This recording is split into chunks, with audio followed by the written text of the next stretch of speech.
Everything was very quiet. Thomas didn't know what to do. Then he heard a voice. Hello? Thomas looked around.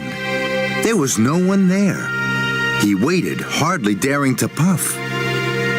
Hello? Thomas looked around again. He couldn't see anyone.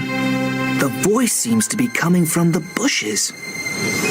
Very slowly, Thomas chuffed forward into the bushes. The branches crackled and crunched. Then Thomas gasped. His eyes popped wide with wonder.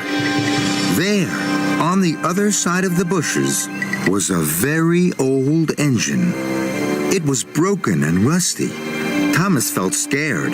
He didn't dare speak. Then, the old engine smiled at him. It was a little frightened smile, but it made the old engine look kind and gentle, and it made Thomas feel less scared. Hello. Too bad your brakes failed. Doesn't that always happen when you're on a hill?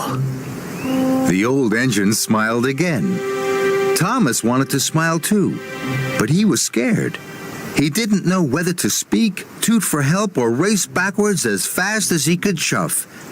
But Thomas didn't move. He couldn't take his eyes off this extraordinary engine. Hello, my name is Thomas.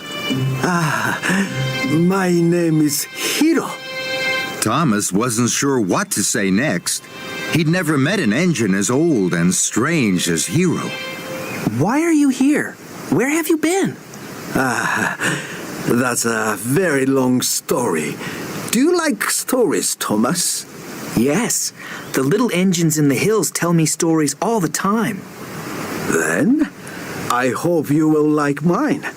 I came here a long time ago from another island. I was one of the first steam engines to arrive on Sodor. Thomas was amazed.